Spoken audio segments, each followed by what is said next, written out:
माया माँ तोरे माया माँ मैं हाँ हो गयो दीवानी आना गता ना मारी बेरी जमाना तोरे माया माँ मैं हाँ हो गयो दीवानी आना गता ना मारी बेरी जमाना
तोरे माया माँ मैं हाँ हो गयो दीवानी आना गता ना मारी बेरी जमाना तोरे माया माँ मैं हाँ हो गयो दीवानी आना गता ना मारी बेरी जमाना दुरिहा जाके तैहा राजा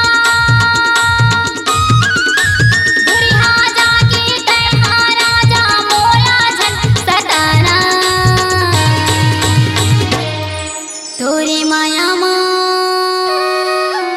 तोरे माया माँ मैं हाँ हो गयो दीवानी आना गता ना मारी बेरी जमाना तोरे माया माँ मैं हाँ हो गयो दीवानी आना गता ना मारी बेरी जमाना ताना मारी बेरी जमाना ताना मारी बेरी जमाना ताना मारी बेरी जमाना ताना मारी बेरी जमाना।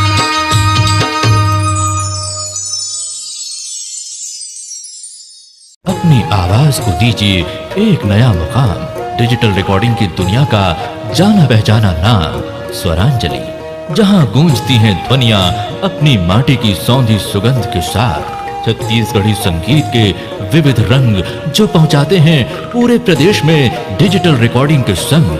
स्वरांजलि स्टूडियो, नेमीचंद गली नंबर 2, गंजपारा, रायपुर।